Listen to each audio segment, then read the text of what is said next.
Ok, ahora sí.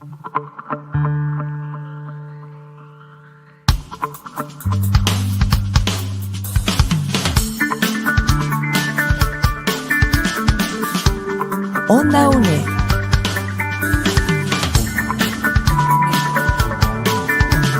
Un espacio de la Escuela de Ciencias Sociales y Humanidades de la UNED.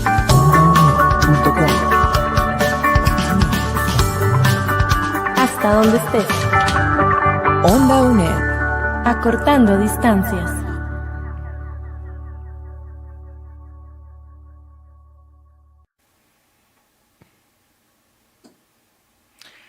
Shortening distances as we usually do. This is Onda UNED, and as usual, we love to talk with interesting people that is arriving to our city center, to our Center of Education in Sabanilla in Costa Rica. And now we are exchanging with a very interesting person that is coming from New York and the city of Boston originally, Mr. John Rubin. He is founder of the COIL method, Collaborative Online International Learning. Very much thank you for joining us, Mr. John.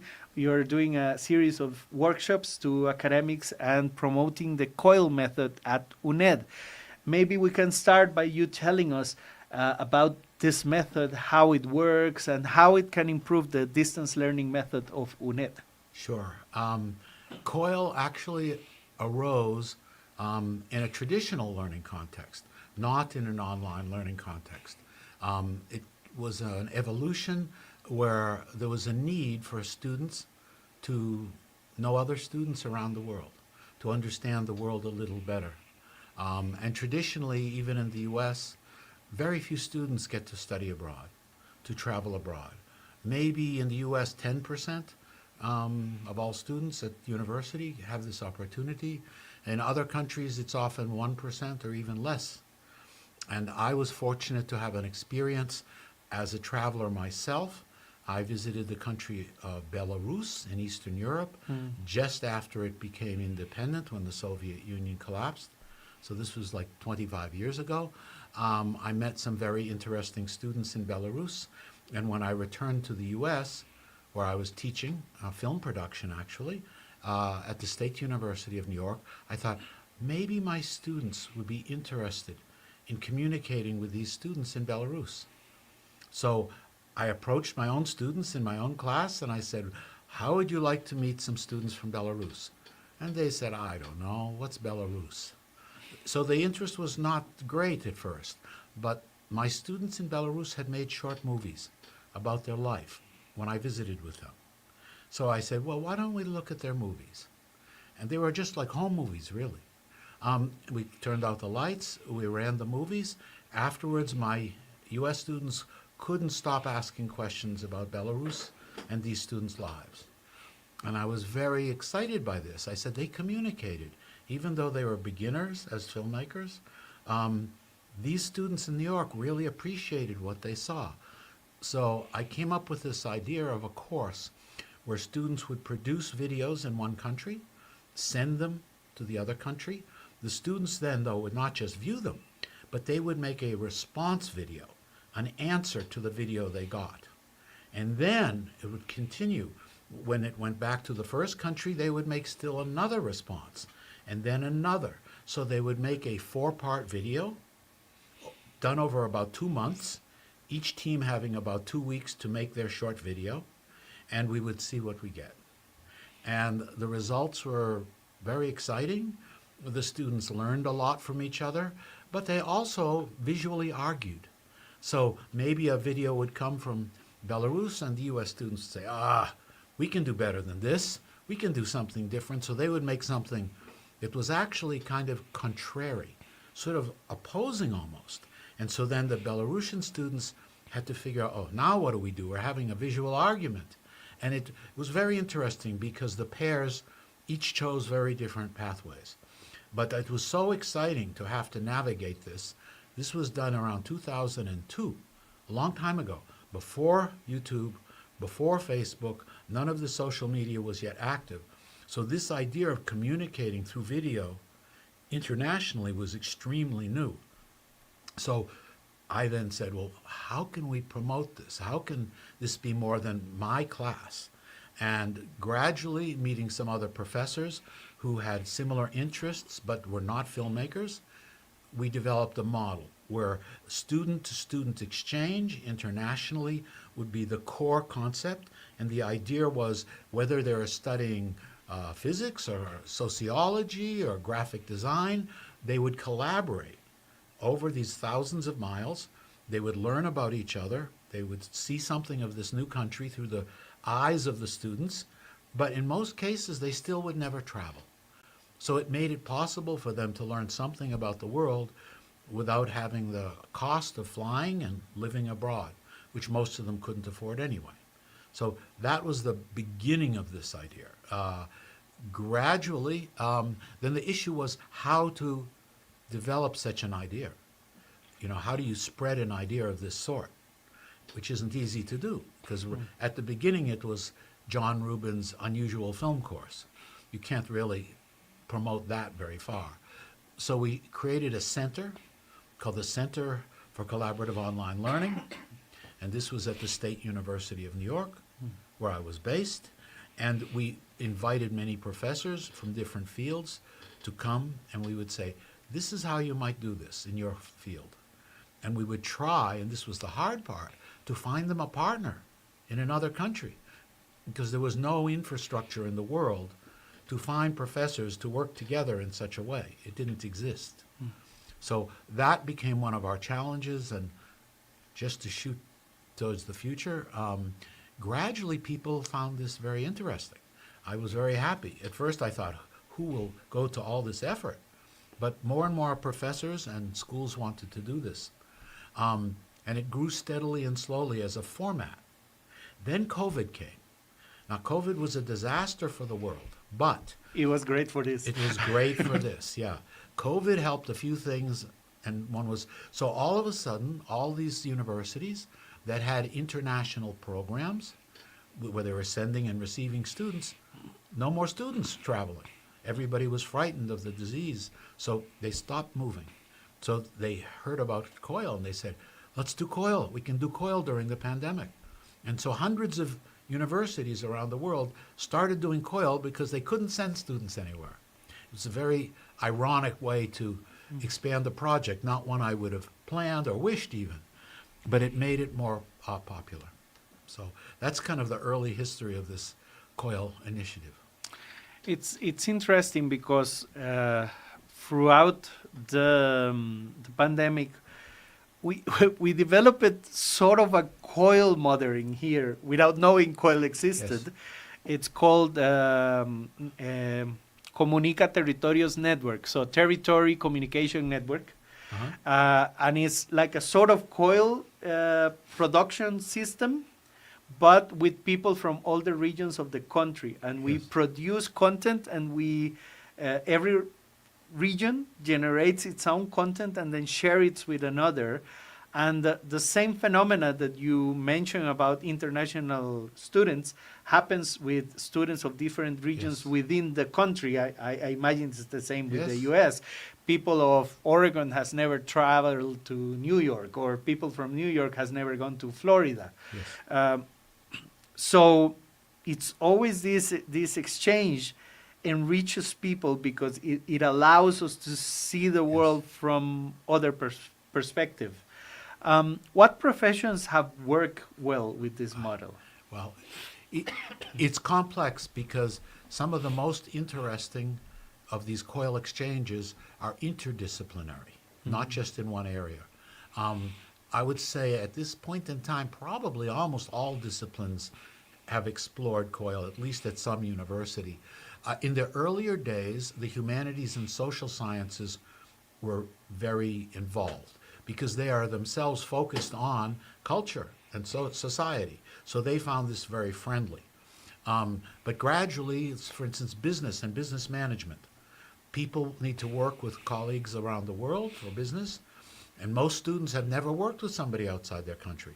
So this gave them a chance to actually have international experience. Now today, with the many social networks we have, there are other ways to do this. But back when we were starting this, 2002, 2005, 2007, there were almost nothing else, except if you're a very high-level executive, then you had some kind of video tools, but it was only for the very top. So the world has changed too. Other areas that have been successful might be surprising. I'll give you an example of something surprising. So polymer chemistry. How would polymer chemistry do this? So here's an example course. A polymer chemist. Just to explain, polymer chemistry would be around like plastic, like Yes, yes. How to produce plastic. Yes, and I'm not a professional chemist, so I can't even define it very well. But a polymer chemist in Brazil, through our networks, connected to a colleague who's a digital photographer. And they said, how can we do a course? It's not the thing you think of right away. So they had a conversation, a facilitated conversation, because that's what we did at the COIL Center, was we brought together different professors and helped them find a way they could work together. So the photographer said, well, what do polymers look like out in the world? Where do I see a polymer here or there? So they discussed this and they started to look. They said, yes, these plastic flowers, there's polymers. These garbage barrels, they're polymers. And so they came up with a course where the digital photography students would go out and take pictures around the world, either in Brazil or in US, of polymers in the world. Then the polymer chemistry students with them would write about the usage of these polymers, how they were made, how they were used, maybe some problems with them in terms of plastics really shouldn't be everywhere in the world, if you know what I mean. And so they put together a book. The two groups of students created a photo essay book with 40 photographs of polymers in the world, either in Brazil or in New York, and essays in Portuguese and English about their usage. So that was a very unusual COIL because it was very interdisciplinary, but they created a beautiful little book, and the students were very proud of it. And finally, in many fields, especially at university, you concentrate, like let's say the polymer chemistry students. But when you get into the real world, you have to promote what you do. You have to communicate what you do. You can't just be a student forever. And so they learn from this experience how graphic design and photography really needs to be part of their life too. Yes? And the photo students who are probably prior to that filming, I don't know, things from their daily life, now they learned that they could work on something as scientific as polymer chemicals and take good photographs and enhance their portfolio. So it helped them both in the moment to meet each other and work together, but also to understand how the world works. That when you get out of school, you're no longer in one little discipline. You have to work with other disciplines so that your work gets seen, known, and understood. And it's funny because these networks actually break something that is actually happening in the world, that in this phone and in the internet we have all the information of the world is here. Yeah. It's connection. But the algorithms that we use on the social media only show us the sort of content we already agree with or we already like. That makes us to be more connected but more limited to what we already think and the way we see the world. This sort of model breaks that logic because it forces people of different places and different thoughts and different areas of knowledge to talk to each other and build something together. And I think it's a great message in such a messy world that we have today. Yes. When we started this, the social networks were not so powerful. So that issue was not so great. But even during the process of doing this COIL project, which is now about 20 years old, you could see the power of social networks growing. And so the students would say, I'm talking to the kind of people I never see on Facebook. I never see this when I'm... And they started to think, oh, so these social networks, they're not open. they're actually filled with, as you said, algorithms that tell us who to look at and who to listen to. So it became a kind of comparison point. Even now, sometimes when I am in discussions with people about why do this COIL, they say, you don't need COIL, you have Facebook, you have LinkedIn, why are you doing this thing? And we say, but who do you talk to on Facebook and LinkedIn? The people who are just like you. And this is a way to meet other people and to engage them. Yeah, like how often, if I am Christian, am I talking to a Buddhist or a Muslim, for Yes. example? Or how Yes. often, if I am from Latin America, do I talk to an Arabic person or a Russian person? Yes, there are many lines of difference, and this helps. It's tricky though still, because when you bring together different people, they may disagree, and they may argue. Often. Yes. So one of the skills of being a good COIL professor is to have the courage, first of all, to work with people who are different than you, because some people are shy to do that. They say, no, I just want somebody who teaches the same course as me and has the same attitude. So it's actually part of the training to try to help people be a little more brave and to reach. And then with the students, what happens if you get the students together and somebody says something very specific and the students on the other side are, oh. So it means you have to be able to navigate some conflict and help people talk to each other. So it sounds simple. You just online, you talk to people, but actually the practice is pretty rich, and not every professor, let us say, wants to do this. No, It's you have to be ready to be challenged and to challenge. And I think the other great thing that professors forget is that we are not an authority that delivers knowledge. We are a facilitator for the person to reach its own knowledge, and only through proper interaction and leaving people to create, we are able to allow that. This is one of the key things about becoming a COIL teacher. So many teachers are like experts. I mean, I am an expert, I tell my students what it is and they go away. But that's not a very good way to teach. And so when you're dealing with also international students who may not even fluently speak your language, you need to make a much greater effort that they speak, they lead, they create projects. And in COIL, what happens, usually in the second or third week of the COIL, typically these COIL collaborations are 5 or 6 weeks long. So it takes a little time for students and even teachers to get to know each other, to get comfortable, so they will even say something they think and feel. And then the students are typically put into small groups, let's say 2 or 3 students from one country and 2 or 3 students from the other country, and they are then pushed out to together create a project. So they do it as a group project, 4 or 5 or 6 students together, and then they come back later and they present their projects to the whole group. So that tends to be the structure of how the COIL runs, but there are others. They're not all structured exactly like this. So it makes the professor, even if he's used to just lecturing, he can't in a COIL course just lecture. It won't work. No. It will just die. So it's a great tool to help professors think more interactively as teachers.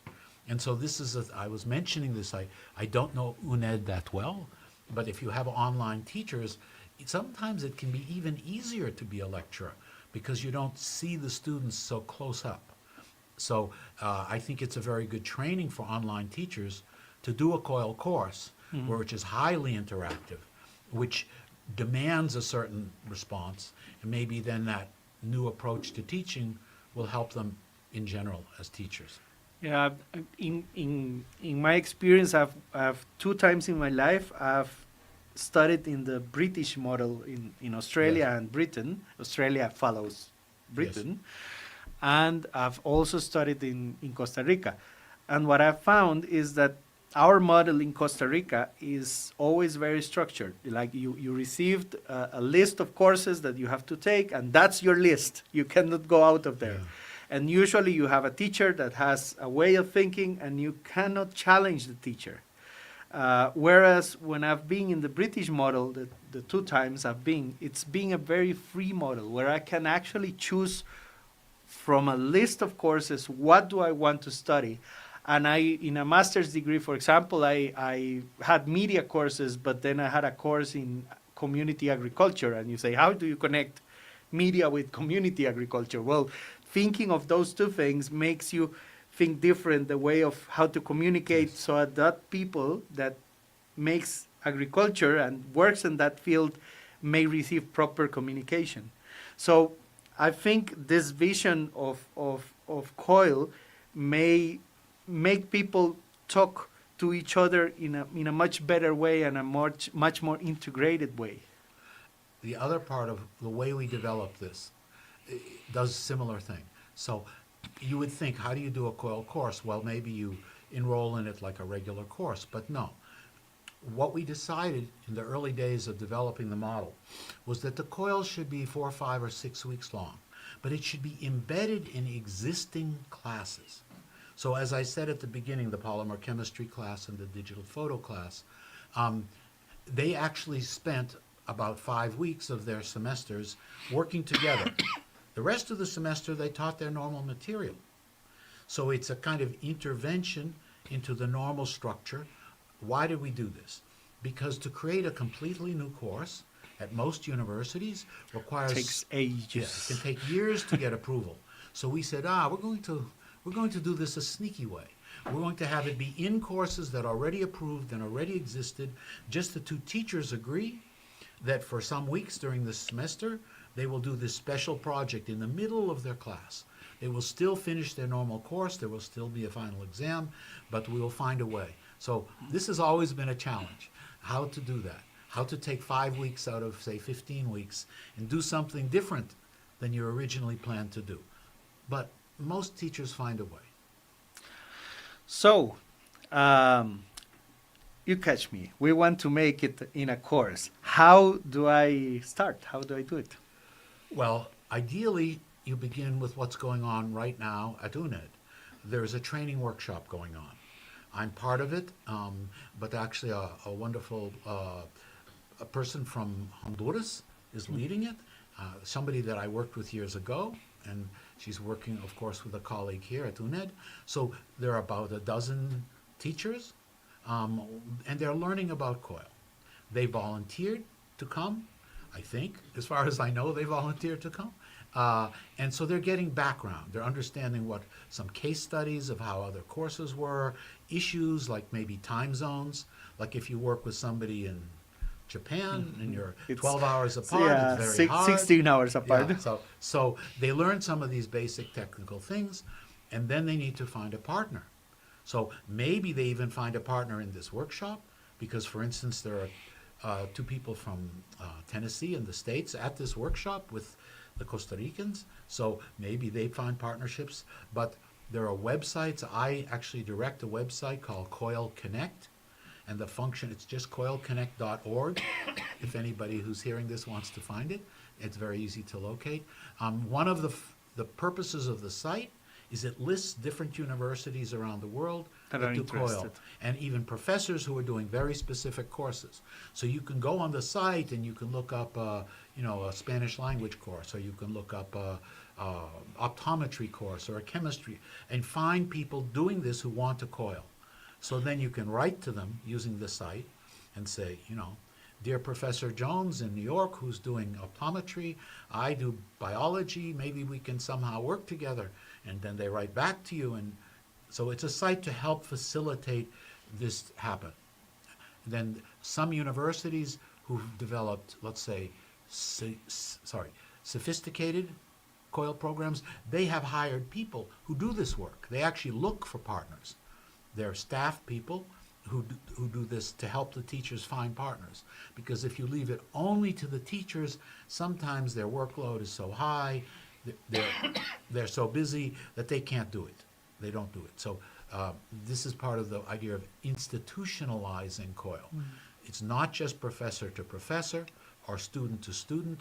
It needs to be administrated. It needs to have managers or coordinators to really grow. Well, great. Thank you very much, really. And is there, apart from the webpage, any other contact that you may give? Sorry for that. Well, there are many organizations out there working in COIL now. It's fortunate. But since I'm director of this one, I will leave it at that for the moment. COILconnect.org. COILconnect.org, then COILconnect.org in Spanish. Sorry, this cough. Thank you very much, Mr. John Robin, for coming to. Nice to meet you. Nice to talk to you. Nice to meet you too. Thank you. And please keep tuning in to Onda UNED. This is the distance learning radio show at UNED. Thank you very much. Thank you.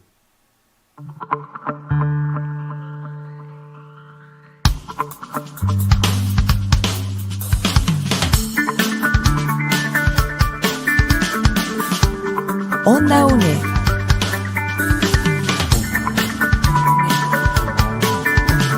Un espacio de la Escuela de Ciencias Sociales y Humanidades de la UNED.